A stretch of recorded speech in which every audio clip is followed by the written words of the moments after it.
There's a moment you know very well. You walk into a room and something shifts. Conversations get quieter. People straighten up a little. Some smile too quickly. Others look away. And you've spent years wondering what that means. Am I too serious? Too intense? Do I make people feel judged without saying a single word? You've probably tried to fix it, laughing a little louder than you normally would, making yourself easier, more approachable, smaller.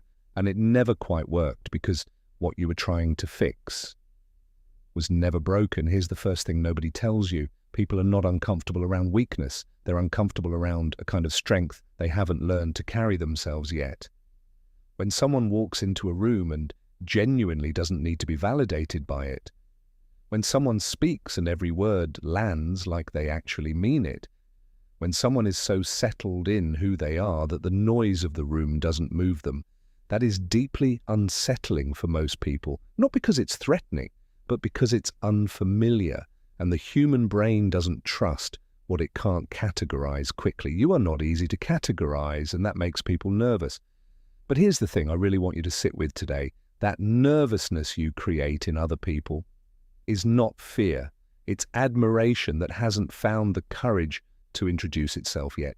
Think about the last time you were in awe of someone. Maybe it was how they carried themselves, how they didn't seem to need anyone's approval, how they walked into a room like they belonged in every room. Did you walk straight up to them and say that? Probably not. You watched. Maybe you kept your distance. Maybe you felt a little intimidated yourself. That's exactly what's happening with you. The people who go quiet when you walk in, the ones who seem guarded around you, the ones who pull back without explanation, they're not rejecting you. They're standing at a distance from something they don't yet know how to approach. Your presence is doing something to them internally. It's showing them a version of confidence, of depth, of authenticity that they haven't given themselves permission to have yet. And that creates a very specific kind of discomfort.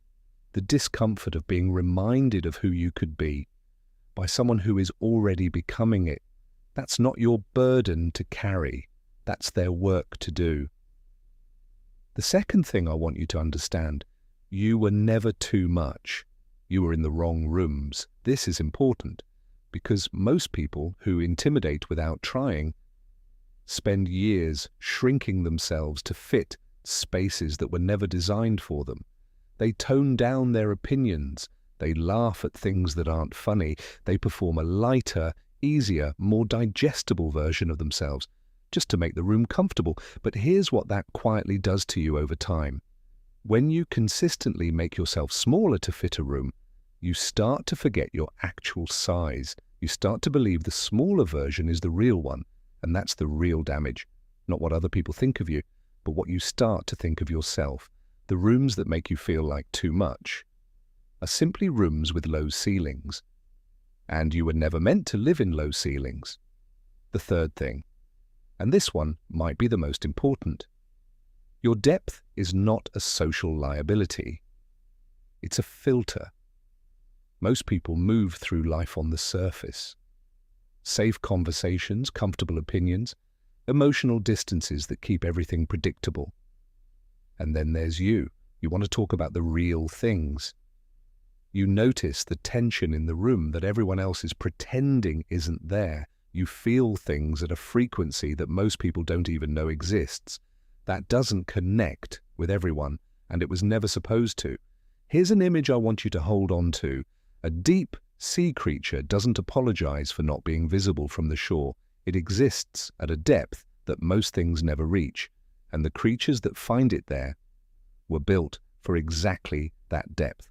Your people exist. The ones who don't flinch when you're fully yourself, the ones who lean in when you go deep, the ones who feel more alive around you, not less. But you will never find them if you keep swimming closer to the surface to make the wrong ones comfortable. So here's what I want to leave you with today. Stop treating your intensity as a problem to manage. Stop apologizing for the silence you create when you enter a room. Stop mistaking other people's inability to meet you for your failure to be meetable.